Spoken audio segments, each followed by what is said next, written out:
Tycoon leaves wife for a socialite to seize inheritance, until she appears with 3 kids. "Good morning," Alexander says, his voice a smooth baritone that still manages to command every corner of the room. He doesn't turn immediately.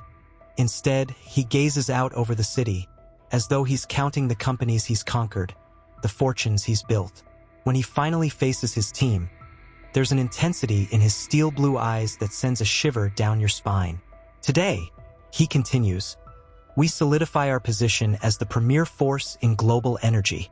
His gloved hand taps a sleek tablet, bringing the quarterly figures to life on the wall-mounted display. Revenues surge in bold crimson. Expansion plans stretch across continents like a conquering army. You feel the weight of his vision, an empire never satisfied, always hungry for more. Clara Kim, chief financial officer, swallows nervously.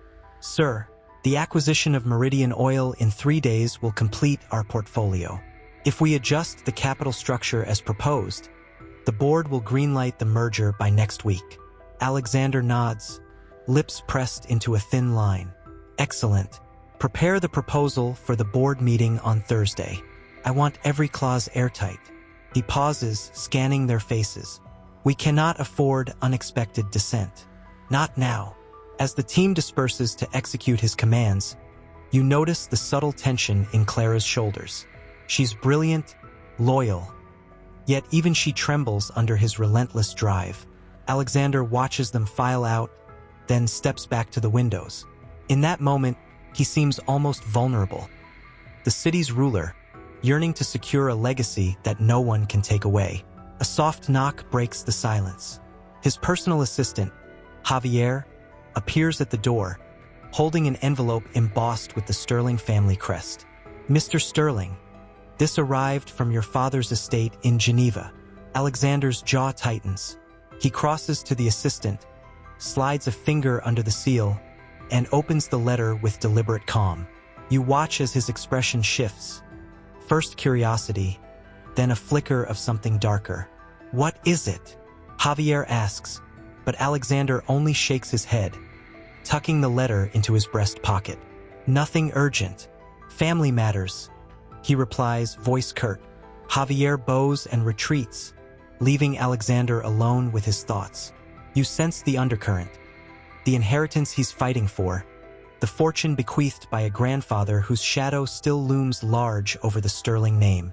Every decision he makes, every merger he orchestrates, is a step toward securing that legacy, cementing his place atop the family tree. And yet, you can't help but wonder at what cost. Alexander glances at the digital clock on the wall. 8:47 a.m. He straightens his tie, as though adjusting the armor of his identity. Walking briskly to the corner where a crystal decanter and 2 tumblers wait, he pours himself a measure of single malt whiskey. Raising the glass, he toasts the empty room. "To power," he murmurs, voice low, almost reverent. He swirls the amber liquid, watching the light dance through it. "And to the future." A soft chime from his phone signals an incoming video call. The face that appears on the screen is elegant and composed. Isabella Sterling, his wife. Her brown hair is pulled back in a perfect chignon, her eyes warm yet questioning. "Alexander," she says, voice steady despite the tension you can almost taste in the air. "We need to talk about our dinner tonight." She smiles, but it doesn't reach her eyes. You feel the distance between them, the chasm that forms when love clashes with ambition. He lifts an eyebrow. "Dinner? I thought we agreed on breakfast." She hesitates. "I mean, I'd like to share some news with you. Something important." Alexander's jaw clenches imperceptibly. "I have a full day of meetings. Perhaps another time." Isabella's smile falters. You hear her inhale a breath, as if gathering courage. "Alexander, this concerns your family. Please." He studies her through the screen for a heartbeat that stretches into eternity. Then, almost reluctantly, he nods. "Fine. Tonight at 7. Belmont Terrace." She exhales, relief flooding her features. "Thank you." The call ends, leaving Alexander staring at the blank screen, the invitation to confrontation lingering in the empty glow. You're drawn into his heartbeat, rapid, skipping with each thought. He sets his drink down but doesn't touch it. The boardroom's grandeur feels suddenly oppressive, the weight of expectation heavier than ever. He is the architect of one of the world's greatest fortunes, yet bound by the invisible threads of family duty and tomorrow's promise. Stepping back to the windows, Alexander raises a hand to the glass. The city stretches before him, indifferent to the turmoil within. He breathes in deeply, chin lifting defiantly. "We will prevail," he whispers to himself, "no matter what stands in our way." Outside, the world carries on. Cars hum along the avenues. Cranes rise on distant rooftops. Life pulsates with the inexorable beat of progress. But for Alexander Sterling, this day marks the beginning of a deeper reckoning, one that will test not just his business acumen, but the very core of his heart. A soft knock at the door pulled her from her reverie. She opened it to find her oldest friend and confidant, Marisol, standing just inside the frame. Marisol's eyes were warm but cautious, as though she carried the weight of every painful word Isabella was about to speak. "Come in," Isabella whispered, stepping aside. Marisol crossed the threshold and set down a leather-bound portfolio. "I brought the documents you asked for," Marisol said gently, her voice a counterpoint to the echoing emptiness of the room. "Financial statements from Geneva, letters from your grandfather's estate, everything." Isabella swallowed, nodding. "Thank you." She led Marisol to a low couch near the window, the city lights beginning to wink on in the distance. She sank onto the cushions, pulling the portfolio close. Marisol settled beside her and opened the folder carefully. "You're truly ready for this," she said, handing over a sheaf of papers. "It's painful, but you must see the truth." Isabella ran her thumb over the embossed crest on the first page. "I married Alexander because I believed in us," she murmured, voice barely audible. "I believed he loved me." She unfolded the top letter, a missive from Alexander's father, dated years ago. Marisol watched Isabella's expression tighten. He was never going to share the empire unless there was no other claim. Tears welled in Isabella's eyes. "You think he never really saw me only as a placeholder? A symbol of stability?" She looked up, her gaze fierce. "All these years, I thought we were building something real." Marisol placed a hand on her friend's arm. "What you built was real, Isabel. Your heart, your devotion, it matters. But his ambitions, they run deeper than love." A distant chime sounded, their joint calendar reminder for the dinner that would seal her fate with him. Isabella stiffened, clutching the papers like a lifeline. "I don't want dinner," she whispered. "I want answers." Before Marisol could reply, Isabella's phone buzzed in her clutch. She stared at the screen. Alexander Sterling, incoming video call. Her pulse quickened. Every instinct screamed to refuse, to hide from the reminder of his cold detachment. She tapped accept and held the phone away from her face. Alexander's image flickered into view. His tailored suit slightly rumpled, as though he'd just left the boardroom. Behind him, the city's lights blurred into a kaleidoscope. "Isabella," he began, his tone clipped but not unkind. "Thank you for agreeing to meet tonight." Her throat felt dry. "I need to know what this family business matter is," she said, voice steadier than she felt. "No more deflections." He paused, and for the first time since their call at noon, she saw uncertainty flicker in his eyes. "It's about my father's will," he admitted. "There are clauses I've only just discovered, clauses that could change everything." She swallowed hard, her heartbeat thrumming in her ears. "Change everything? For whom?" Alexander glanced away, as though measuring the cost. "For us," he said quietly. "For the Sterling legacy. It's more complicated than I thought." Isabella felt something crack open inside her. "You mean you've been using me all this time?" The words spilled out, raw with betrayal. "A perfect wife, a flawless front. So you could secure your inheritance?" He raised his hand, eyes pleading. "No, I never meant to hurt you. I thought it was what we both wanted." Her laugh was brittle. "You thought? Alexander, I gave you everything. My love, my trust, my future. And this is what I get in return." He inhaled sharply. "I'm sorry. If I could undo it—" "Don't." She shook her head, tears slipping free. "Don't apologize. I need to understand." She pressed her palm across the screen, as if to touch him one last time. "I need to decide what I deserve." Alexander's face grew solemn. "You deserve more than I've given you." The screen went dark before she could respond. Isabella lowered the phone, her tears falling onto the crystal tumbler. She looked at Marisol, whose expression was both sympathetic and resolute. "Whatever comes next," Marisol said, gathering the letters. "We face it together." Isabella pressed her forehead against the cool glass of the window. The city pulsed below, alive with ambition and secrets. She took a shuddering breath, letting the weight of her shattered dreams settle.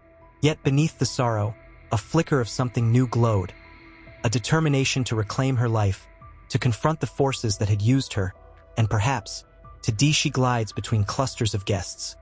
Investment bankers, art patrons, whispering socialites, each bowing or curtsying at her approach. Their compliments cascade around her. "You look exquisite tonight. Your dress is divine." But beneath her measured grace, Vivian's heart pounds with a restless urgency. Every laugh she offers feels borrowed, every flutter of her eyelash rehearsed. Slipping away from the main hall, she enters a mirrored antechamber. The door clicks softly behind her, and she faces her own reflection. Perfect cheekbones, smoky eyes, hair cascading in ebony waves. Vivian traces a fingertip along the curve of her jaw. "You are enough," she whispers to herself, though the words feel hollow. A soft chime sounds from her phone. A text from Alexander. "Can we talk tomorrow? There's complication." She tucks the phone inside the folds of her gown, pressing one hand over her heart. Complication. The word ignites a fierce knot of dread. A voice behind her draws her attention. Marcel Delacroix, her childhood friend and the one confidant who sees past her mask, steps into the gilded space. His tailored tuxedo is impeccable, but his eyes cloud with concern the moment they meet hers. "Vivian," he says quietly, closing the distance between them. "You've been avoiding me all evening." She offers him her radiant smile. "I've just been busy, Marcel. You understand how these events go." He studies her, unblinking. "No, I don't. Not when you look at me like a hunted songbird." Her breath catches. "You worry too much." She turns away, but he gently lifts her chin. "Tell me what's really happening," he insists, voice thick with loyalty. Vivian's pulse throbs in her throat. She steps back, letting the fancy wallpaper swallow her silhouette. "I never intended for any of this," she murmurs. "I never wanted to hurt her." Marcel's brow furrows. "Hurt who?" "Innocent people," she breathes. "All I ever wanted was to secure my place, to be someone more than just a name." Her gaze drifts to the gold-framed mirror. "When I met Alexander Sterling, I thought I found the key to a kingdom. I believed in his vision, his power, but I didn't realize how brutal this game could be." Marcel's hand hovers at her elbow. "And now," Vivian's shoulders shake as she closes her eyes. "There were clauses," she confesses, voice cracking. "Hidden stipulations in his grandfather's will that would leave me penniless the moment our union served its purpose. I read the draft of the prenuptial agreement today. He never told me." A slow silence stretches between them. Then Marcel says, gently but firmly, "You have to confront him." She shakes her head, tears slipping free. "I can't. Not when I still—" Her words choke. "I still care for him. I still see the man who whispered dreams of forever in my ear." Marcel steps closer. "And is he that man now? Or is he the tycoon who'll sacrifice anything for an inheritance?" Vivian's lips tremble. "I don't know." She presses a hand over her heart. "I feel both. I see his eyes soften when he thinks no one's watching, and steel over the moment duty calls. A distant melody drifts in from the ballroom. The gala's orchestra begins a waltz. Vivian glances toward the door, where swirling gowns and tuxedos move in elegant patterns. "I need to decide," she whispers. "Do I stand beside him, believing in the soul I once knew? Or do I step away, protect myself from being collateral damage in a war for power?" Marcel tilts his head, sympathy and sorrow mingling in his expression. "Whatever you choose, you won't be alone." Vivian straightens, chin quivering with resolve. She smooths the front of her gown and lifts her chin to the mirror, meeting her own gaze with newfound steel. The diamonds at her throat glint like fractured stars. She inhales deeply, savoring the moment.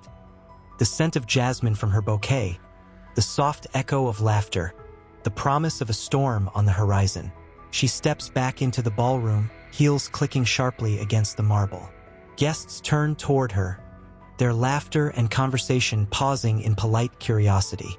Vivian returns their smiles with poised grace, but her eyes burn with intensity. She moves with purpose toward the center of the dance floor, where Alexander stands with a glass of champagne poised at his lips, waiting. Their eyes meet across the crowd, hers unwavering, his flickering with surprise. The orchestra's melody swells, and the ballroom seems to hold its breath. Vivian crosses the distance in 3 measured steps, her gown swirling like liquid night around her legs. "Alexander," she says softly but clearly enough that the hush deepens. He sets down his champagne and inclines his head. "Vivian," he replies, voice a low murmur. "Is everything all right?" She studies him, weighing every nuance of his expression. "No," she admits, voice trembling, "but I intend to find out the truth." He exhales slowly, as though bracing himself. "Then let us speak somewhere quieter." Vivian nods once, resolute. Her heart pounds, a drumbeat of fear, anger, and something still like hope. Marcel slips in beside her, a silent promise of support. As Alexander leads her toward the sweeping staircase, the guests part to let he paused beneath a portrait of his grandfather, a stern man in imperial regalia. The soft glow of a wall sconce cast half his face in shadow. Vivian stopped beside him, heart hammering. The laughter from the ballroom was a dim murmur now, a reminder of the world they were leaving behind. "Vivian," Alexander began, voice low and steady, though Vivian sensed the tremor beneath the calm. "I didn't want to do this here, but there's no time." She pressed her hands to her chest, the diamonds at her throat cold against her skin. "Then speak," she whispered. "No more evasions." He swallowed, looking away. "I've made a decision." Every word felt heavy, deliberate. "I'm ending our marriage." Her breath caught, the crystal chandelier's glow flaring in her vision. "Ending our marriage?" The sentence hovered between them, brittle as glass. "Why now?" Her words trembled, and she let them. She wanted him to see the fracture in her composure. He closed his eyes, as if steeling himself. "Because I must secure the inheritance. The will stipulates that the heir must be married to someone of sterling social standing, someone whose family name opens doors beyond what the sterling name already owns." Vivian's hand flew to her mouth. A wave of nausea swept through her. "You're using our vows as leverage?" she choked out. "You're throwing away everything we built, our love, for a contract?" He looked back at her then, sorrow warring with resolve in his steel blue eyes. "I never wanted it to come to this," he said quietly. "But there's a clause. If I'm not married to Camille by my 35th birthday, the estate bypasses me entirely and goes to the charity foundation." He paused, voice breaking. "I can't let that happen." Her knees weakened. She slid to a carved wooden bench beneath the portrait. The polished surface dug into her dress, but she barely felt it. "Camille," she echoed, tasting the name like a betrayal.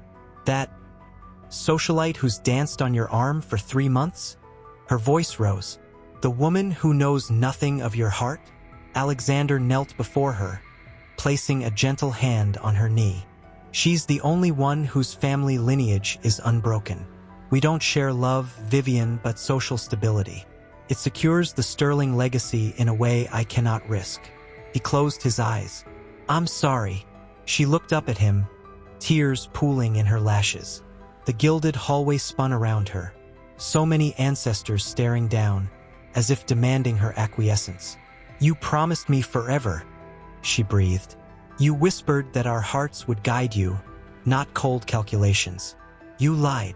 He shook his head, grief etched on his face. I thought I could marry her on paper and love you in secret. But the board requires a public union, no exceptions. He stood, offering a hand. You deserve someone who can love you fully, without these constraints. Vivian pulled away, anger flaring through her sorrow. She rose, the hem of her gown pooling. At her feet, I deserve honesty, she said. Not a staged show of devotion to another woman who will soon discard you when her family's party demands it. Her voice cracked with emotion. Tell me you love her. Tell me that. He closed his eyes against the pain. I don't love her, he admitted, voice ragged. But I need her name. He stepped closer, lowering his voice. Vivian, if I choose you, everything my grandfather built could vanish. We'd be left with nothing. She reached out as if to touch his face, then let her hand fall. Even nothing would be more honest than this charade, she whispered.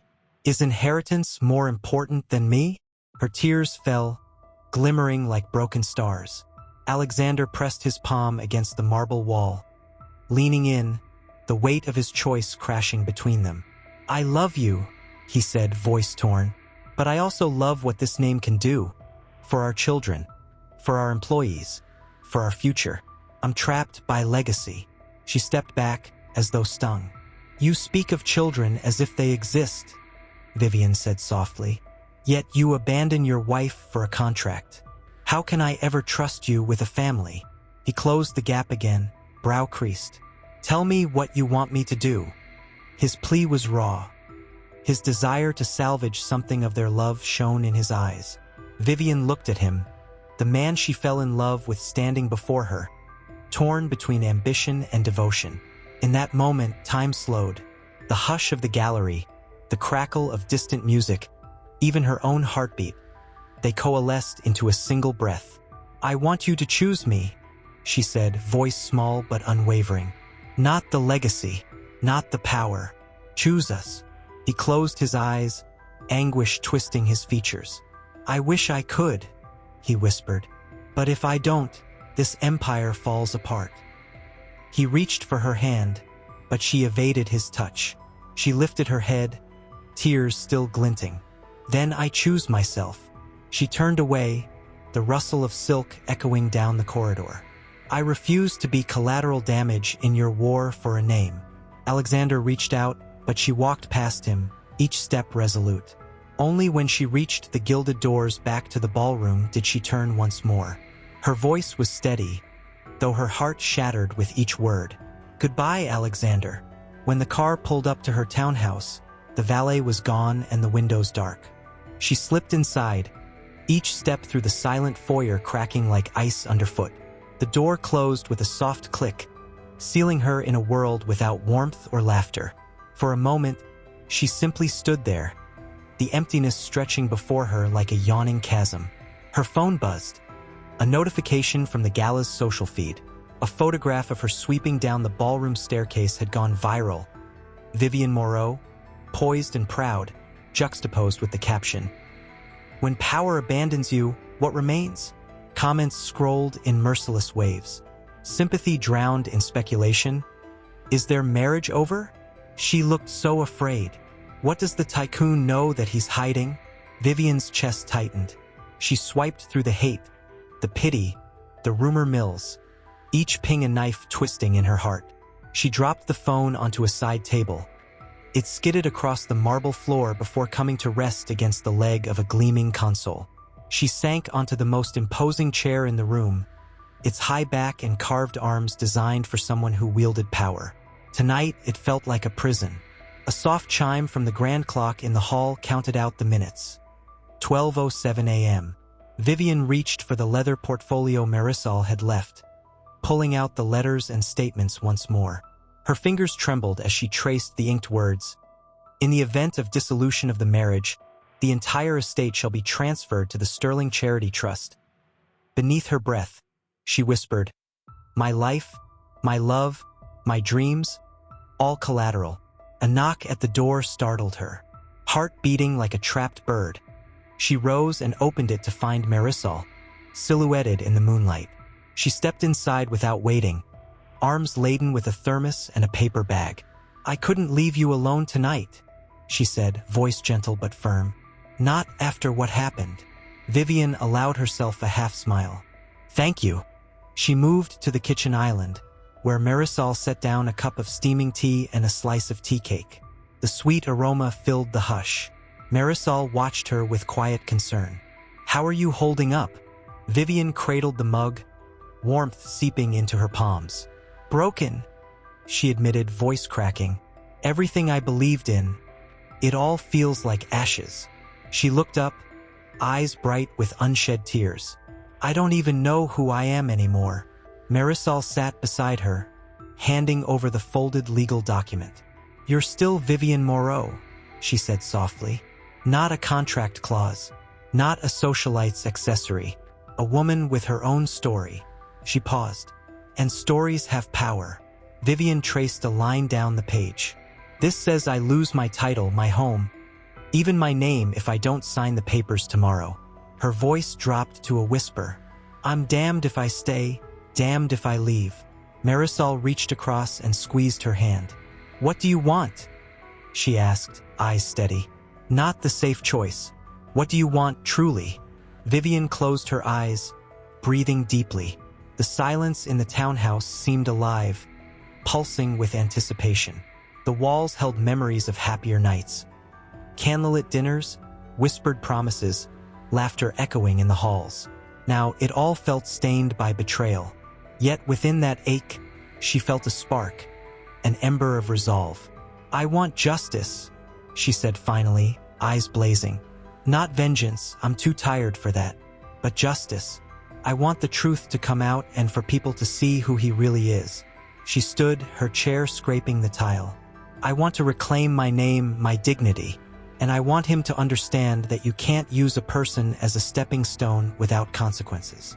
Marisol's face lit with admiration. "Then that's what we do," she agreed. "Tomorrow you'll meet with your lawyer. You'll gather witnesses, the evidence you have. We'll go public with the letters, the statements, everything. You'll show the world that Vivian Moreau is not just a trophy wife." Vivian's breath caught at the finality of it. Going public, it could ruin him. She closed her fist around the edge of the table. It would destroy his empire. Marisol nodded. Maybe that's what needs to happen. Or maybe he'll finally see what he's lost. A distant familiarity hummed beneath Vivian's determination. A memory of her own strength before love blinded her. In the hush that followed, she realized she no longer trembled at the thought of standing alone. The empty townhouse seemed less like a void and more like a canvas waiting for her next move. She lifted her tea, toasting the flicker of defiance. "To new beginnings," she whispered, "and to the truth." Downstairs, the kitchen was bright and quiet. Marisol had already pressed a pot of coffee that filled the air with its rich promise. Vivian leaned against the counter, cradling the hot mug, watching the steam dance upward. Every sip was a pinpoint of steadiness against the storm inside her. Marisol appeared beside her, folder in hand. "Your lawyer will be here any minute," she said softly. "Are you ready?" Vivian closed her eyes. "I'm terrified," she admitted. "This morning we go from private pain to public trial. I don't know if I can bear his wrath or the world's judgment." Marisol placed a hand on her shoulder. "Courage isn't the absence of fear. It's moving forward despite it." A low knock echoed through the entryway. Vivian's breath caught. The lawyer, Mr. Patel, entered. A composed man in a crisp suit, his face kind but businesslike. He set his briefcase on the table and opened it with precise calm. "Good morning, Ms. Moreau," he greeted. "Shall we review the strategy?" Vivian nodded, her throat tight. "Yes," she whispered. Mr. Patel spread the documents across the kitchen island, letters, financial statements, witness affidavits. We'll file for an injunction to halt any signature of those prenups. Then we'll issue a press release exposing the will's clauses and Mr. Sterling's intention to bypass you. We have enough evidence to force a board review of the marriage stipulations. Vivian stared at the ledger showing frozen accounts and restricted assets. If they see me as a threat, they could seize everything without warning. They'll try, Marisol said firmly. But you have public sympathy. People despise betrayal more than scandal. The world will rally behind the wronged woman. Vivian closed her eyes and inhaled. The scent of coffee grounded her. Do it, she said at last. I'll face whatever comes. Later that morning, she sat in the waiting room of Sterling and Company. Law offices, the polished floors gleaming beneath her heels. Her reflection in the glass doors showed a woman transformed. Shoulders squared, eyes bright, lips pressed with determination. When Mr. Patel appeared to guide her through the ornate mahogany doors of the press room, her heart thundered, but she followed. The microphones lined the dais like watchful sentinels. Reporters murmured among themselves, cameras aimed. Alexander would surely learn of this, a blow that would strike him before she spoke her first word. Vivian took her place behind the podium, steeling herself on the promise she had made to her own heart. Good morning, she began, voice steady even as her pulse raced. I am Vivian Moreau, and I stand here today to reclaim my name, my dignity, and my future. She paused, letting the weight of her declaration settle. Flashbulbs popped. My marriage to Alexander Sterling was founded on love, and then betrayed by the very inheritance it was supposed to protect. She unfolded a printed copy of the letter from his grandfather's will. This clause, she said, voice rising with righteous anger, stipulates that should our union dissolve, the entire estate transfers away from me and my children, effectively punishing any woman who dares to leave. This is not tradition, it is manipulation. The reporters leaned forward as Vivian recounted the hidden agreements, her moments of despair, and the names of witnesses who would corroborate her story. With every word, her fear transformed into fierce pride. When she finished, the room erupted into questions and shutter clicks. She answered each with unflinching honesty, bearing her pain and hope in equal measure. That afternoon, back in her townhouse, Vivian sank onto her sofa, exhausted. The legal filings were official.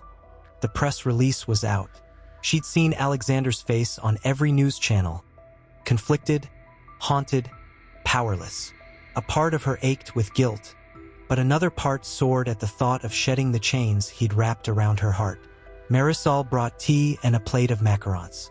You did it, she said, admiration shining in her eyes. You faced the Tycoon on his own turf, and you won.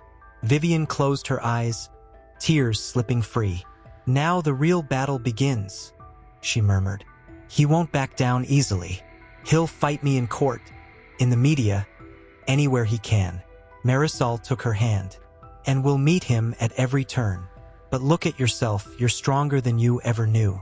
You don't need his empire to prove your worth. Vivian opened her eyes, gazing at the honeyed light on the walls. The image of the woman she had been, naive, loving, fearful, felt distant, as if someone else inhabited those memories.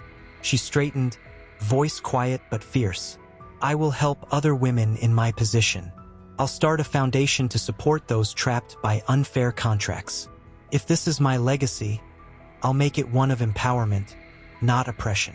Marisol smiled, pride and love shining bright. That is the Vivian I know. As dusk approached, Vivian stepped onto her balcony. The city spread before her like a tapestry of possibility. The wind carried the scent of blooming jasmine, the world pulsing with life and opportunity. She inhaled deeply, feeling the echo of her own heartbeat thrum like a rallying drum. A soft knock at the door made her start. She turned to see her cousin, Celine Durand, slipping inside, phone in hand. Celine's usual sparkling confidence had been hushed since the morning's scandal broke. Have you seen this? Celine whispered, thrusting the phone toward Camille. The screen glowed with an online news headline, Vivian Morrow declares war on sterling inheritance. Press conference exposes grandfather's hidden clauses. Beneath, a photograph of Vivian gripping the podium, voice fierce, eyes ablaze. Camille's breath caught. Her voice froze. She forced herself to read on. Comments praised Vivian's courage. Others attacked her audacity. The ticker tape of her engagement announcement flashed beside it, almost trivial in comparison. Celine closed the door quietly behind her and moved to Camille's side. "Are you all right?" she asked softly. Camille swallowed, pressing her palms flat against the smooth surface of the mirror's frame. "She's gone public," she murmured, voice tight. "She's trying to ruin him, Celine. She wants to destroy everything he's built." Celine's brow creased. "Then this engagement, it's in jeopardy. Your mother will have a meltdown if she hears the board could rescind your union." Camille shook her head, a fragile smile forming. "I'll speak to him. After the ceremony, I'll stand by him. I'll remind him why we're doing this." Her voice sounded distant, as if she were speaking for someone else. Celine laid a hand on Camille's arm. "And if he chooses Vivian instead? Or if the board pressures him? Camille, be honest with yourself. What happens if he walks away from you?" A tremor ran through Camille's spine. She closed her eyes, recalling her last conversation with Alexander. His face had been shadowed, haunted by Vivian's revelation. He'd promised her his loyalty, but something in his eyes had flickered. Regret, perhaps. "I can't let that happen," Camille said, voice small but resolute. "I've sacrificed too much to be cast aside now." She opened her eyes, making herself meet her own reflection. "I will not be the scapegoat." Celine's lips parted. "Then you need a plan." Camille stepped back from the mirror, smoothing the folds of her skirt. "We need to undermine Vivian's narrative. We leak questions about her foundation, suggest ulterior motives. We remind everyone that Sterling and Company is a solid, unbreakable empire, and that she's merely a disgruntled ex-wife." Celine hesitated. "That's ruthless." Camille's gaze hardened. "Welcome to my world." She ran a finger along the seam of her sleeve. "If I'm to survive this, I need to become as unstoppable as she is." A distant chime sounded. The ceremony was about to begin. Camille lifted her chin, summoning every ounce of poise. "Stay here," she commanded softly. "If anything happens, call me immediately." Celine nodded, reluctant but loyal. She slipped out, leaving Camille alone in the hush of the drawing room. Camille took a slow breath, letting the faint scent of gardenias calm her. She closed her eyes and thought of Alexander, the way his hand had brushed hers that morning, the uncertainty in his eyes. A pang of longing trembled through her. "I'm here," she whispered to the silent room. "I will not let you break me." Stepping toward the ornate doors that led to the marquee-lit courtyard, Camille's heels clicked on the marble floor, each step echoing like a countdown. Outside, guests adorned in silks and tuxedos gathered under strings of fairy lights. The orchestra had begun a soft waltz. The world was watching. As the doors swung open, a hush fell over the crowd. Heads turned, cameras lifted. Camille paused, letting the light wash over her lace and pearls. She swept a graceful nod, lips curved in a practiced smile, though her heart thundered. On the far end of the lawn, Alexander waited, tuxedo immaculate, face a mask. Their eyes locked for the briefest moment, a flicker of recognition, of something unspoken, before he stepped forward to guide her down the aisle of rose petals. The music swelled, and with each measured pace, Camille felt the weight of her choice. She reminded herself of her words. She would not be a prop, not a stepping stone. She would fight, seduce, manipulate if she had to, but she would survive. As they met at the opulent archway, Alexander offering his arm, Camille leaned into him, voice low, urgent. "I'm with you," she breathed. "No matter what happens next." He nodded, jaw clenched. "Together," he replied, though his eyes flickered toward the shadowed tree line. Toward the future they both faced, uncertain and raw. His pulse thundered as he read the opening lines. Whispers that his grandfather's will contained a hidden provision, allowing the board to seize assets if any heir married in bad faith. The article hinted that Vivian's press conference had merely scratched the surface, that there were deeper, darker secrets buried in the archives of Geneva. A quiet knock shattered the hush.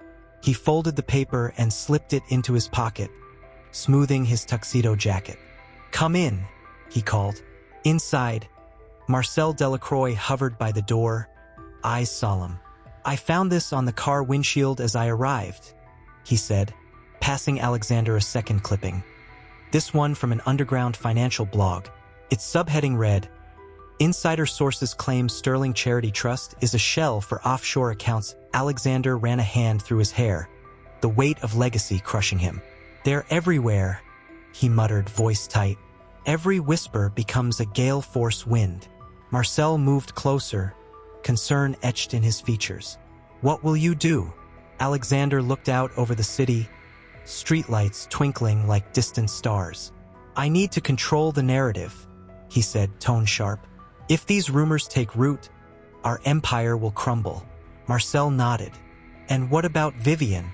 She's driving the storm." Alexander's jaw clenched. "She's right, in a way. The clauses are there. But the board will never stand for scandal. They'll rally behind anyone who can save them from exposure." He paused, turning to Marcel. "Which is where Camille comes in." At that moment, his phone buzzed. The screen read, "Camille Sterling video call." He hesitated and then answered. "Alexander." Camille's voice fluttered through the speaker, hushed and urgent. "Have you seen what's spreading online? They're questioning everything. Our wedding, your leadership, the credibility of Sterling and Company." He swallowed. "I saw." Her eyes, magnified by the camera, shone with fear and determination. "I arranged an emergency board meeting at dawn. They want answers and they want them now." His heart lurched. "Dawn? Camille, this isn't your fight." Her expression hardened. "It is. If this company falls, our future falls. We're in this together, remember?" He closed his eyes, recalling the vow they'd exchanged under the rose-petal arch together. He repeated. "Good," she said, relief mingling with steel. "I'll see you there." The call ended, leaving Alexander to stare at his own reflection in the sliding glass door. Behind him, Marcel laid a firm hand on his shoulder. "You need to rest." Alexander shook his head. "Rest will come later. Tonight, I dig up every scrap of truth and every shred of disinformation. Tomorrow, we confront the board and the press. We'll root out the whispers before they become roars." Marcel's lips curved into a supportive smile. "Then let's begin." At 6 a.m., before the sun had crested the horizon, the Sterling board members assembled in the cavernous conference room. The long table was lined with men and women in tailored suits, faces carved with doubt and expectation. At the head of the table stood Alexander, flanked by Camille on one side and his corporate counsel on the other. Marcel lingered near the back, ready to offer counsel. The room fell silent as the corporate counsel, Ms. Liu, tapped a folder on the table. "Mr. Sterling, the floor is yours." Alexander inhaled deeply, feeling the collective gaze of the board anchor him. He straightened his tie. "Ladies and gentlemen, thank you for convening on such short notice." His voice, though quiet, carried authority. "Over the past 24 hours, rumors have circulated regarding the terms of my grandfather's will, the structure of our Sterling Charity Trust, and the integrity of our operations." He unfolded the original will, pages stamped and notarized. "Here are the clauses in question," he said, laying the document before them. Clause 14b specifies that an heir's marriage must be maintained in good faith for a period of 2 years, or risk forfeiture. But there is no mention of punitive seizure of unrelated assets, as some have claimed. A murmur rippled through the room. Board member Mr. Blackwood leaned forward. "So the article was false?" Alexander met his gaze. "Not entirely. The clause is ambiguous. It demands faithfulness to the estate, but it does not authorize the wholesale destruction of family assets or our reputation." He paused, letting the clarity sink in. What it does authorize is an inquiry into any marriage that might jeopardize the Foundation's mission. That is why Vivian's challenge was appropriate, and why I will support her in reforming these outdated terms. Camille's hand caught his under the table, brief, electric. He offered her a subtle nod. Together, they recast the narrative. This would not be a battle for power, but an opportunity to modernize the Sterling legacy. As questions followed, Alexander and Camille presented a united front. Camille outlining the philanthropic vision of the restructured trust. Alexander detailing the operational safeguards to ensure transparency. Marcel watched from the side, pride shining as they navigated the storm together. By mid-morning, the board had voted to suspend the contested clause pending a full review by an independent committee. Reporters gathered in the foyer as Camille and Alexander emerged, their arms linked. Cameras flashed as Alexander spoke softly to the assembled press. "We are committed to truth, transparency, and the principles our family has always, honorably, stood for." Vivian, watching the live broadcast from her townhouse, felt a pang of conflicted relief. The board's decision honored her fight, but it also restored the Sterling front she had hoped to bring down. She closed her eyes at the sight of Camille's triumphant smile, Alexander's gaze proud yet weary. Back on the balcony, Alexander released Camille's hand and addressed Marcel. "This is only the first battle. There are more clauses, more buried secrets. But tonight, we buy ourselves space." Marcel nodded. "And space is everything." Alexander looked up at the steel blue sky, morning light creeping down the skyscrapers. In the hush after the storm, he felt the weight of inheritance settle differently. No longer just his burden, but a shared responsibility he would no longer shoulder alone. Marisol stood at her side, eyes wide but supportive. "Are you sure about this?" she whispered. Vivian nodded, swallowing against the knot in her throat. "If there's anything left to expose, any hidden truth, I need to see it now." She slipped on a pair of white cotton gloves and opened the journal to the first yellowed page. The handwriting was tight and ornate. Her grandfather's hand, she realized with a jolt. The date at the top read March 12, 1963. She traced the looping letters with trembling fingers. To secure the future of the Sterling line, sacrifices may be required. Love is a luxury. Loyalty to blood is imperative. Under no circumstances shall personal attachment jeopardize the vision I have forged. A cold shiver slid down her spine. Marisol leaned forward. He wrote this?" Vivian's voice trembled as she read the next passage aloud. "My son must remember, a wife is an ally, not a heart to be won. Should she ever stray from duty, her claim to this fortune must be extinguished as swiftly as the flame of her affection." Vivian closed her eyes, the weight of betrayal settling in her bones. "He considered us to be disposable." Marisol's hand slipped into Vivian's. No wonder Alexander was trapped. Vivian opened the journal again, turning pages with purpose. She found an attached envelope sealed with red wax. The inscription read, "For Alexander Sterling, on her wedding day." Her breath caught. This was addressed to Alexander's grandmother. She broke the seal. Inside lay a folded letter. Vivian unfolded it carefully. "My dearest Alexandra, I write in remorse, for I have bound you to our cause.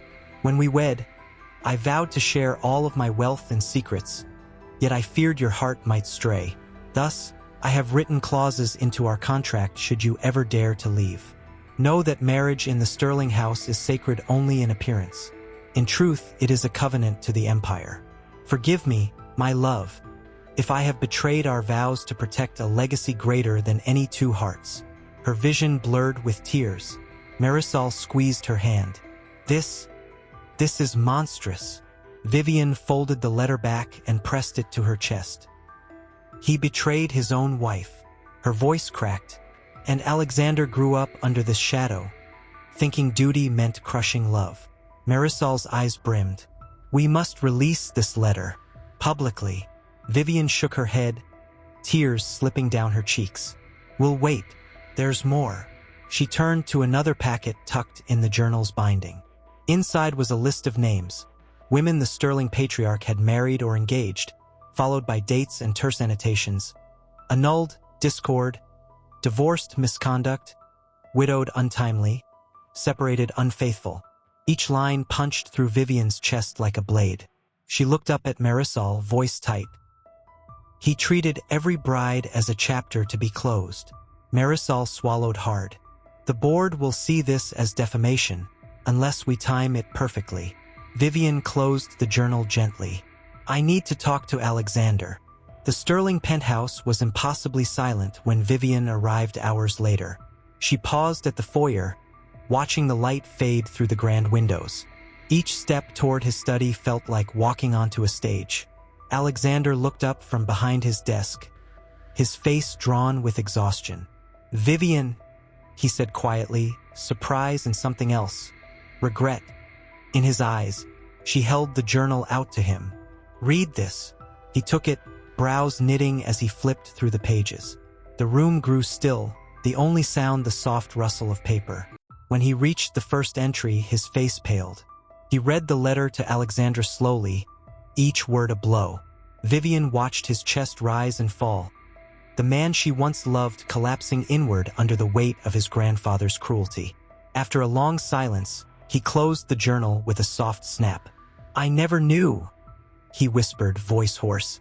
I knew there were clauses, but not this. Vivian pressed her gloved fingers against the leather cover. He built our empire on fear, on the idea that any wife must be wielded like a weapon or eliminated. Alexander sank into his chair, face hidden in his hands. All my life I thought I was proving myself through my work, but he was preparing me to be unloving. Tears welled in Vivian's eyes. You were a boy trapped in his grandfather's design. He raised his head, eyes dark and vulnerable. And you saw me only as the Tycoon. I never showed you this part of my world. She took a hesitant step forward. I need you to know the full truth, not just about the will, but about the man you could become if you let this legacy define you. He exhaled, folding his hands on the desk. I don't know who I am without the weight of the Sterling name. Vivian's voice softened. You're the man who stood by me, who risked everything to be honest. That man still exists beneath all this. He looked at her, eyes shimmering. How can I break free? She folded the letter and pressed it to his chest. By choosing love over legacy, by rewriting the covenant. Together, his hand touched hers, lingering on the journal's worn cover. I want to, he said, voice trembling. I need to. Outside, the city lights danced against the glass, as if urging them forward into the unknown. Vivian leaned in closer, her heart pounding. Then let's end this, she whispered. Let's expose every secret and build something real. One heartbeat at a time. Alexander closed his eyes, then opened them with fierce determination. Together, he vowed.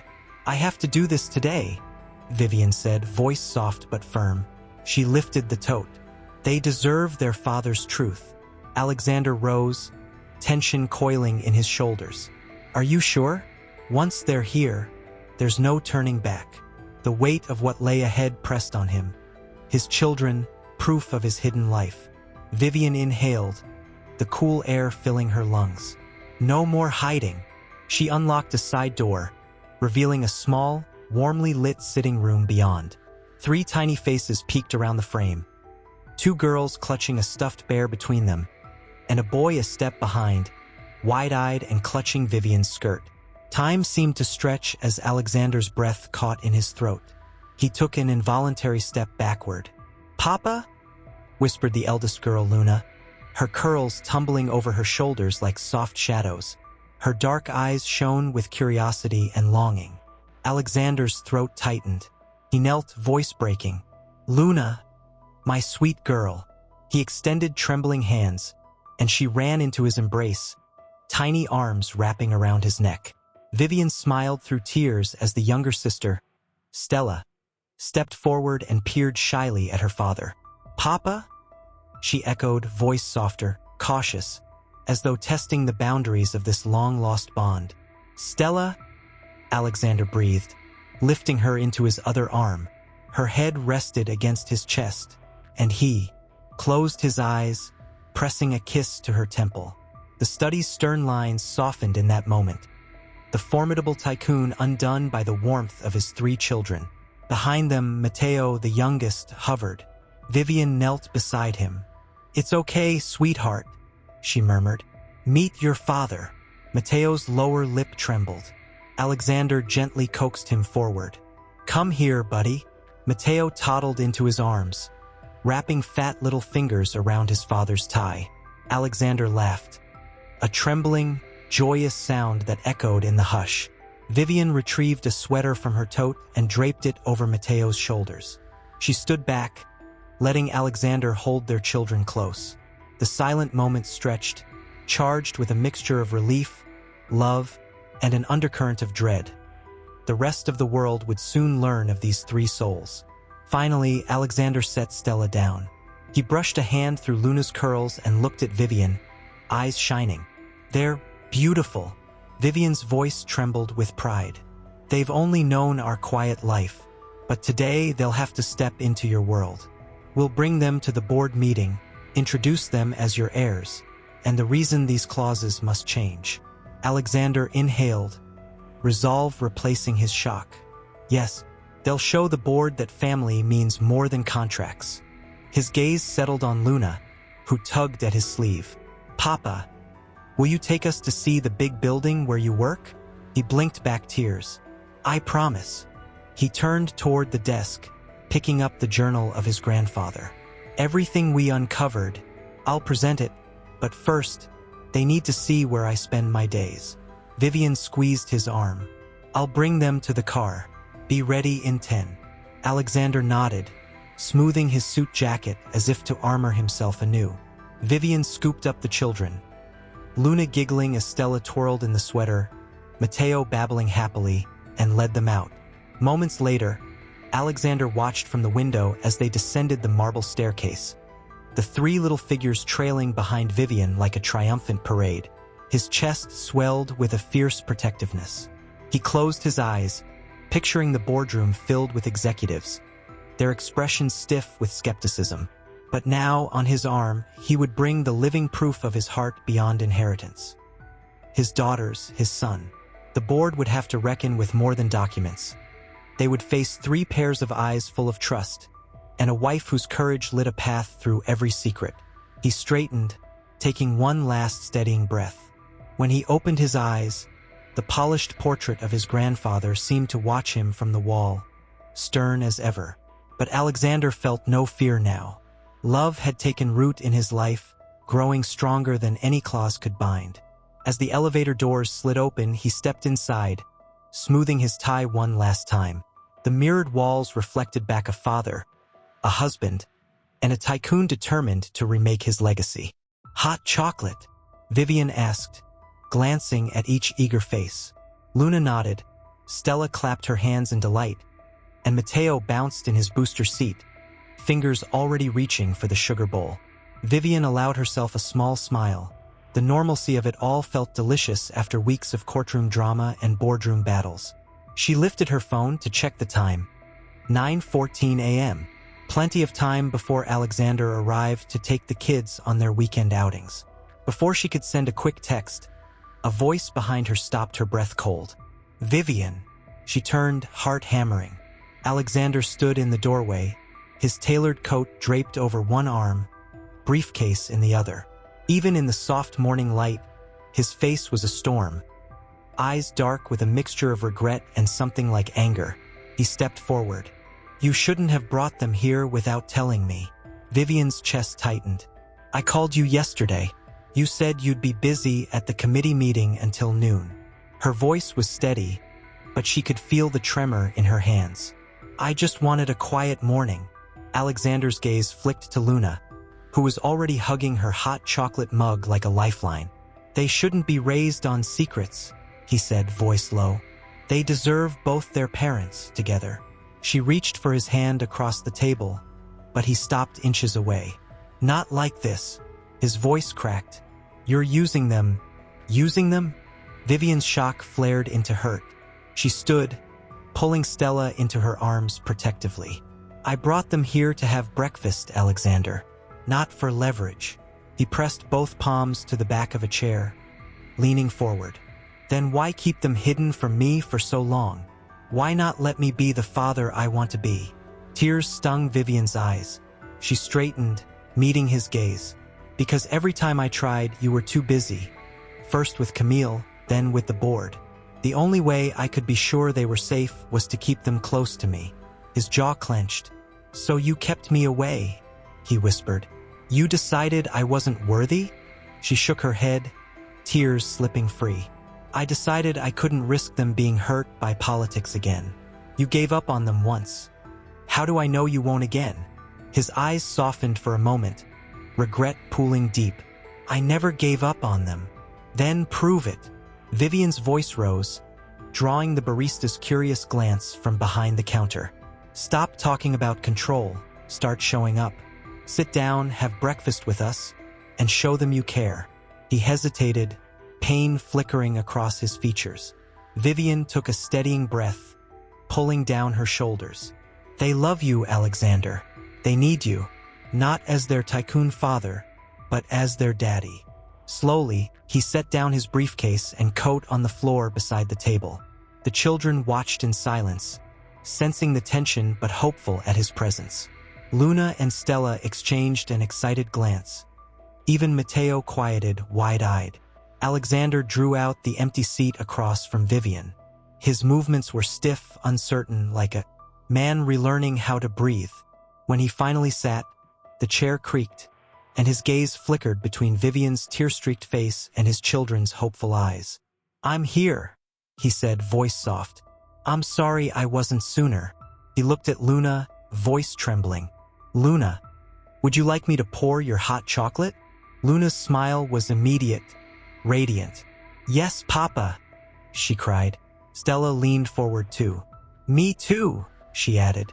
Alexander reached for the pot and gently filled their mugs, careful not to spill a drop. Vivian watched his hands, so precise in business, now trembling with the weight of fatherhood. When he looked up at her, his eyes glistened. I've missed this, he whispered. Her heart both broke and soared. Then don't miss it again. He nodded, swallowing. I won't. He turned back to the girls, and for a moment the world quieted to the soft hiss of the espresso machine. As the children sipped their hot chocolate, Vivian allowed herself to imagine a future where breakfast at a corner cafe wasn't an act of courage but simply a Saturday morning routine. When Alexander reached across the table to tuck a stray curl behind Luna's ear, she squeezed his hand in silent agreement, a fragile truce born of shared love and hard-fought forgiveness. Ms. Liu, Sterling and Company S Corporate Counsel, tapped a glass of water. Ms. Moreau, Mr. Sterling, thank you for agreeing to this special session, she began, voice measured. We understand you have new evidence to present. Vivian inhaled, her pulse thundering. She glanced at Alexander. His hand brushed hers beneath the table, a silent promise of support. She nodded to Mr. Patel, who handed her the first document, the grandfather's journal entries, freshly authenticated. Clearing her throat, Vivian rose. Ladies and gentlemen, I appreciate the gravity of these proceedings. Yesterday, we unveiled clauses that threatened to strip me, and any Sterling spouse, of inheritance upon dissolution in bad faith. Today, I submit proof that these clauses were never intended for family welfare, but for control. She held up the leather-bound journal. This belonged to my late father-in-law. In his own handwriting, he writes, Vivian quoted, voice steady yet charged, Love is a luxury. Loyalty to blood is imperative. Under no circumstances shall personal attachment jeopardize the vision I have forged. A murmur rippled through the room. Board member Blackwood leaned forward. This is damning, but is it legally binding? Alexander stood then, surprising everyone with the firmness in his voice. Binding or not, it's our family's truth. As the current heir, I renounce any clause that uses love as leverage. His gaze swept the board. I propose we immediately repeal every punitive article related to marriage. Our legacy must stand for integrity, not intimidation. Gasps echoed around the table. Ms. Liu raised a hand. That's a radical step. The charity trust depends on those safeguards. Vivian steeled herself. Safeguards against love? Against human dignity? My 3 children, our children, are proof that family bonds enrich the company's future far more than fear ever could. At that, Alexander stepped forward, drawing a folder from his briefcase. He opened it to reveal photos. Luna building blocks in the boardroom lobby, Stella handing flowers to an intern, Mateo toddling between polished ankles. These faces represent our real future. Punitive clauses have no place in an empire that claims to be family-founded. A tense silence reigned as board members exchanged glances. Then, one by one, they nodded. Blackwood inclined his head. Mr. Sterling, Ms. Moreau, your courage is commendable. I move that we table the old will's punitive clauses and draft new bylaws to protect spouses and heirs equally. The chairwoman's gavel tapped once, twice. All in favor? Hands rose around the table. The gavel fell again. Passed unanimously. Relief and triumph washed over Vivian's face. Alexander exhaled, tension easing from his shoulders. He rose and took Vivian's hand. Thank you, he whispered, for fighting not just for yourself, but for our family. Vivian smiled through tears. We did it together. Outside, cameras flashed as they emerged side by side. Reporters shouted questions, but Vivian tucked her children close, Alexander sweeping them into his arms. As they walked toward the waiting car, Vivian felt the firm press of his hand at her back. She looked up at him, breathless with hope. What happens now? He kissed her temple. Now, we build a legacy of love. A light knock at the door startled him. He set the tablet aside and rose. Come in, he called, voice tense with curiosity. The door opened to reveal Thomas Reed, Alexander's oldest friend and former business partner. Thomas's tailored suit was damp from the rain, and his expression was grave. I hope I'm not intruding, he began, eyes flicking to the stacks of documents on Alexander's desk. But I have something you need to see. Alexander frowned. It's late, Thomas. What's? Thomas stepped forward and set a slim manila folder on the desk. I became aware of certain communications between Camille and her family nearly 2 years before your engagement announcement. He withdrew a USB drive from his coat pocket. These emails show she was hired by her mother to secure an alliance with you. Nothing to do with affection. Everything to do with your inheritance and expanding her family's influence. Alexander's breath caught. He reached for the folder. Inside were printed emails, contracts with offshore accounts, and photos of clandestine meetings between Camille and a slick middleman. His eyes skimmed the subject lines: retainer agreement, performance bonus upon marriage, asset transfer plan. His heartbeat thundered. Thomas watched him, voice low. She was offered a bonus, over $20 million, if she married you before you turned 35. Her mother stands to gain control of a significant portion of Sterling and Company S holdings once the board reviews the arrangement. Anger flared in Alexander's chest. Proof, he rasped. Do you have witness statements? Thomas nodded, sliding out a small envelope. A former aide of hers recorded phone calls. She admits she never loved you. He tapped his temple. Audio files. I didn't come here to ambush you. I came because you need to know the true extent of her deception. Alexander sank into his chair, the rain's rhythm amplified in his ears. Memory flickered back to the first time he brought Camille into the board chamber. How her smile had gleamed like a prize, how her laughter had felt rehearsed. The realization stung like acid. Why now? He whispered. Why reveal this at all? Thomas's gaze softened. Because you changed. You exposed the clauses, protected your children and Vivian. You showed what kind of legacy you want. I couldn't stand by while someone else manipulated you for profit. You deserve the truth, and the chance to confront her on her own terms. Alexander closed his eyes, anguish and gratitude warring within him. Thank you, he said finally, voice thick. This changes everything. Thomas placed a hand on his shoulder. It gives you leverage. Use it wisely. Vivian returned to the study, footsteps silent on the hardwood floor.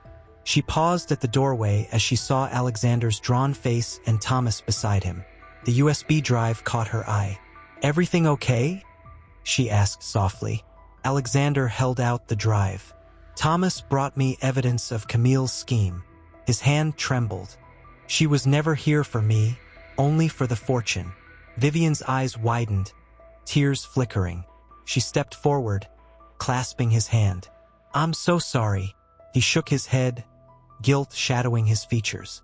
"I should have known. I was blinded by hurt and ambition." Thomas cleared his throat. "You now have the power to expose her publicly, or negotiate a settlement that protects your family." His gaze shifted to Vivian. "And to protect these children from further lies." Vivian looked at Alexander, sadness and resolve mingling in her eyes. "We must decide together." Alexander inhaled deeply, turning to Thomas. "Could you share the audio files and emails with our counsel? We'll need them for any legal action." Thomas nodded. "Tomorrow morning, I'll meet with Mr. Patel. Tonight, rest. You've both earned a moment of peace." Thomas excused himself, leaving the couple alone. Alexander held Vivian close, his voice rough. "I never wanted to drag you into more battles." She rested her head against his chest. "You didn't, but you did it for us." They stood in the hush, rain against the glass weaving a lullaby of uncertainty. Outside, the city's lights blurred into watery halos. Inside, Alexander and Vivian felt the weight of the choice before them. To unveil Camille's betrayal with the fury of exposed truth, or to use the knowledge as quiet leverage, protecting their family while sparing the scandal.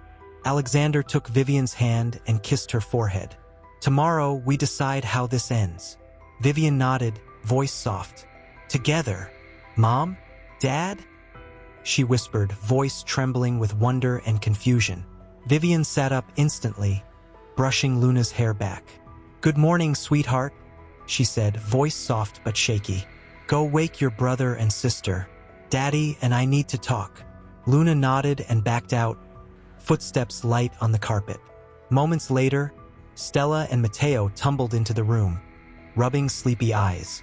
Stella climbed onto the bed beside her mother, Matteo clinging to Alexander's hand.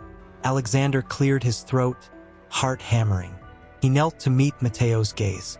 "Hey, buddy," he said, smiling through the knots of yesterday's revelations. "Did you sleep well?" Matteo's lower lip quivered. "I miss Papa in my room," he murmured. Alexander's chest tightened. He scooped the boy into his arms. "I did too." He hugged him close. "I'm sorry I wasn't there last night." Stella wrapped her arms around Vivian's neck. "Mommy, why are you so sad?" she asked, blinking big brown eyes at her mother. Vivian swallowed, guilt and love clashing in her chest. She kissed Stella's forehead. "I'm not sad, baby. Daddy and we're figuring out a lot of grown-up stuff. But we love you more than anything." Luna perched on the edge of the bed, voice small. "Are you and Daddy okay?" Alexander exchanged a glance with Vivian. He stroked Luna's hair. "We will be," he promised. "Because of you three." Stella frowned. "How?" Vivian inhaled deeply. "Because you remind us what's really important," she said, tears slipping free. "You're our family, our real reason for everything." Matteo hiccuped, tears in his eyes. "I want breakfast with both of you." Alexander smiled through his own tears. "Then breakfast we shall have." He lowered his voice, serious but tender. "And I want to ask you all something." The children leaned forward. Vivian reached across to squeeze Alexander's hand. He swallowed and knelt before them, gathering all three onto his lap. "My sweet ones," he began, voice thick. "There are some things Mommy and I need to fix. There are rules and grown-up promises and mistakes that hurt people, including me, including Mommy." He paused, eyes on each face. "But you, each of you, have shown me how to be a better father, a better husband. You've taught me that family isn't something to protect with rules, but to hold close with love." Stella's eyes brightened. "We love you, Papa." Luna nodded, voice steady. We love you too, Mommy. She wrapped Vivian in a hug. Vivian pulled them close. And I love you, she whispered. More than I can ever say. Mateo reached up and poked Alexander's cheek. Papa, you promise you'll never leave again? Alexander's throat tightened. He brushed Mateo's fingers away gently and held the boy's face between his hands. I promise, he said, eyes glistening. Never again. A hush fell over the room as the children processed the vow. Then Vivian smiled through her tears. Now, she said, voice lighter. Who wants pancakes? 3 little voices erupted. Me, me, me. Laughter rang out. Bright, innocent, unburdened by the weight of adult secrets. Alexander rose, children in tow, and strode toward the door. Vivian followed, heart swelling as the family emerged together into the hallway. At the foot of the stairs, Stella paused and looked back. Mommy, Daddy, can we all stay like this forever? Vivian knelt and looked straight into her daughter's eyes. We'll do our best, she promised. Alexander reached down, brushing a stray lock from Stella's forehead. Every day, he affirmed. Starting now. He rapped lightly on her door. Vivian, she opened it a crack, sleep-soft eyes widening at his expression. Alexander, what's wrong? He stepped inside, the door clicking shut behind him. His perfectly tailored suit was gone, replaced by rumpled trousers and an unbuttoned shirt, sleeves rolled up as if he'd tried to cast off his burdens with each fold. He sank onto the edge of the bed. I can't sleep, he confessed, voice hoarse. Vivian sat beside him, hand on his arm. Talk to me. He exhaled sharply, like a man swimming up after being submerged too long. Tonight, I dreamed of my grandfather. He stood over me in that old study in Geneva, stern, unyielding. He whispered that I was weak, that I'd betrayed the family by choosing love over legacy. Vivian reached out, brushing his hair back from his forehead. It was a dream. He shook his head, eyes haunted. No, felt real. And when I woke, I realized I still carry his voice in my blood. I still question every choice I make, afraid it isn't good enough. Vivian's thumb traced small circles on his wrist. You chose us, you chose your children and me. That says more than any clause ever could. He turned to face her, anguish etched in every line of his face. But what if I'm not strong enough? What if my attempt to change the empire just replaces one tyranny with another? My heart wants to protect you, but my mind, it still fears the board's rejection, Camille's revenge, the scandal that could destroy everything. Vivian drew him closer. We'll face it together. You don't have to carry this alone. Alexander closed his eyes, voice dropping to a whisper. I want to believe that, but at dawn, I stand before the board again, to fight for our new bylaws, to defend a future none of them ever envisioned. I'm terrified, Vivian. If I fail, I lose everything. The company, my reputation, even you and the children. Tears welled in Vivian's eyes. You won't fail, she said firmly. Not because it will be easy, but because you have the conviction born of truth. You're not your grandfather, you're your own man. He swallowed, gaze fixed on a spot on the carpet. I keep hearing my grandfather's decree. Loyalty to blood is imperative. Yet here I stand, redefining what that loyalty means. I'm torn between his towering legacy and the fragile life we've built. I feel like a child again, uncertain, seeking approval. Vivian cupped his face. Then seek mine.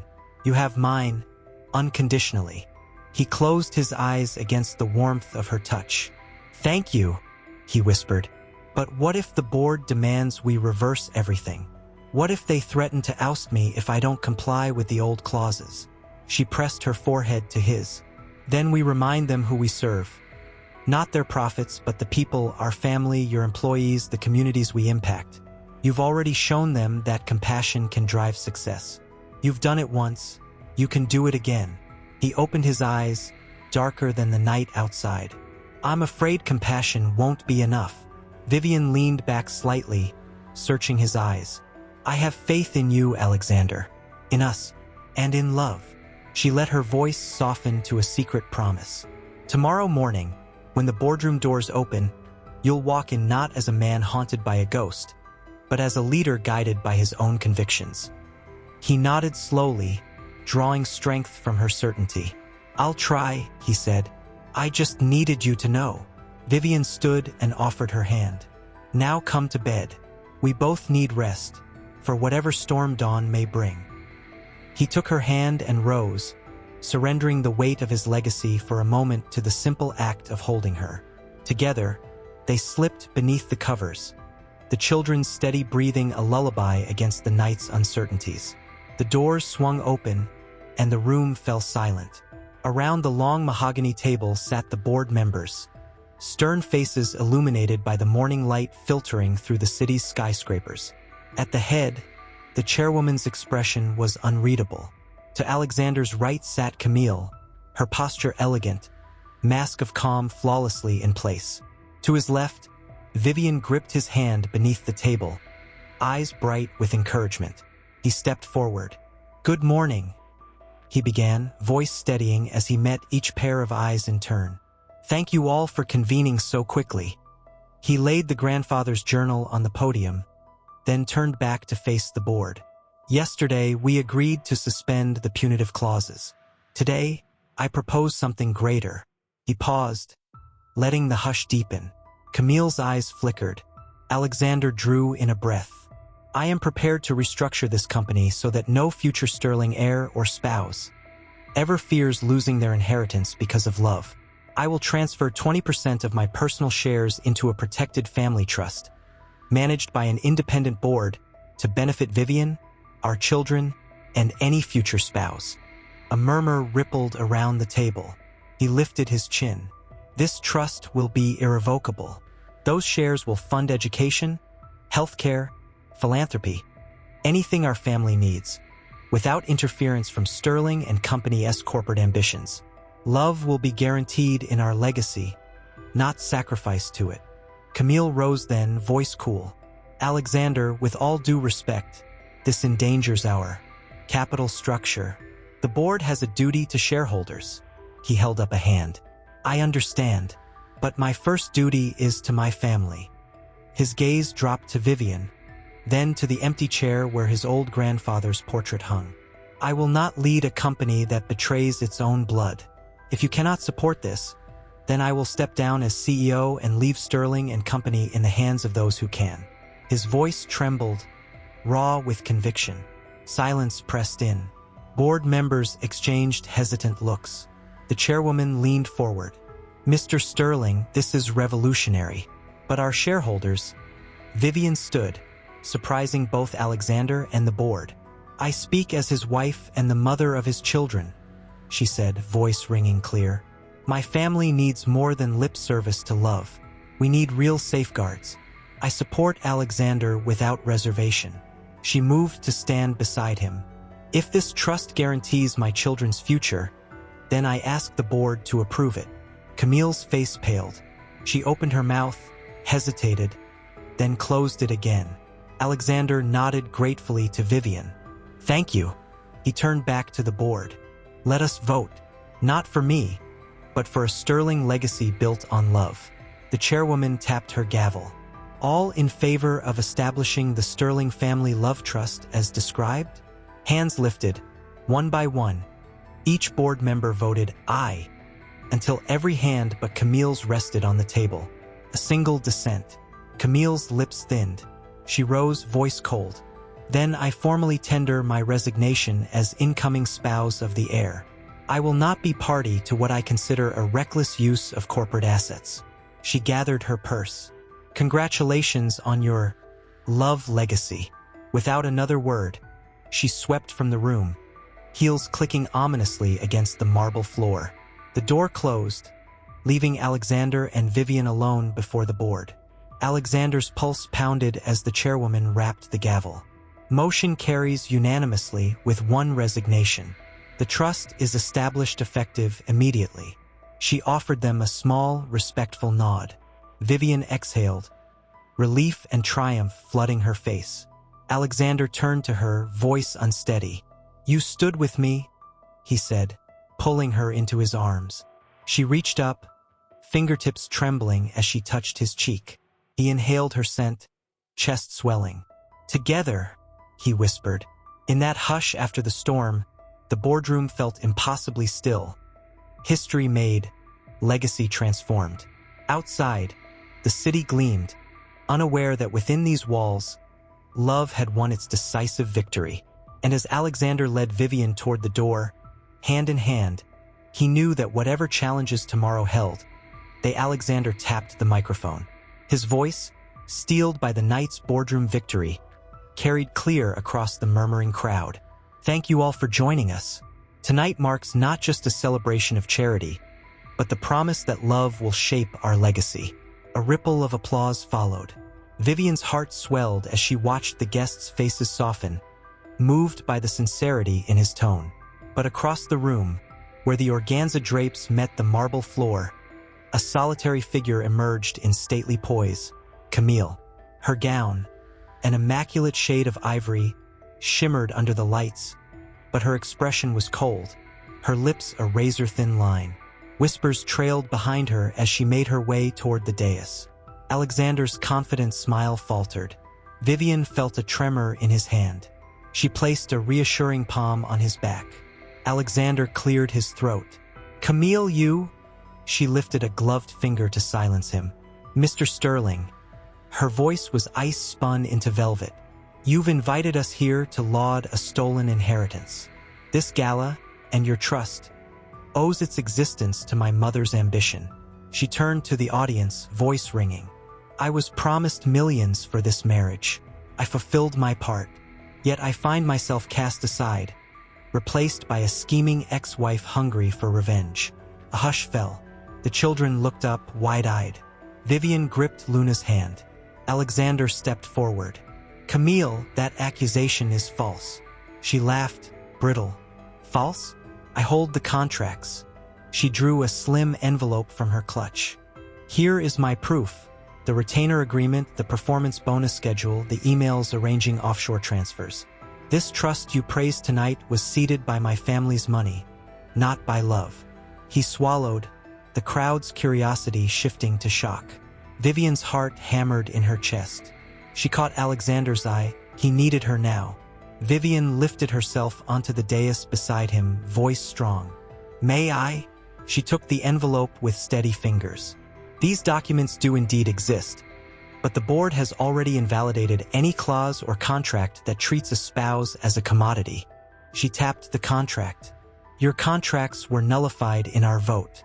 This trust is funded by Alexander's personal shares, voluntarily placed beyond corporate reach." Gasps echoed. Camille's lips curled. "You used my own money, then threw me away." Vivian's eyes glistened with controlled fury. "No, you used my family's pain to prop up your mother's ambition. You plotted to profit from our love and from my children's future." Camille's shoulders rose defiantly. "And you call yourself their mother? You hid them, manipulated the public, and now you revel in your theatrics." At that, Alexander reached out and pulled Camille forward. "Enough!" His tone was thunder in a crystal cave, clear, inexorable. "You were offered wealth for a sham marriage. You chose ambition over honesty. But let us remind you, and everyone here, why love matters more than contracts." He nodded to Vivian. Vivian turned and, with a calm gesture, signaled Marisol at the edge of the crowd. Marisol stepped forward carrying a large framed photograph.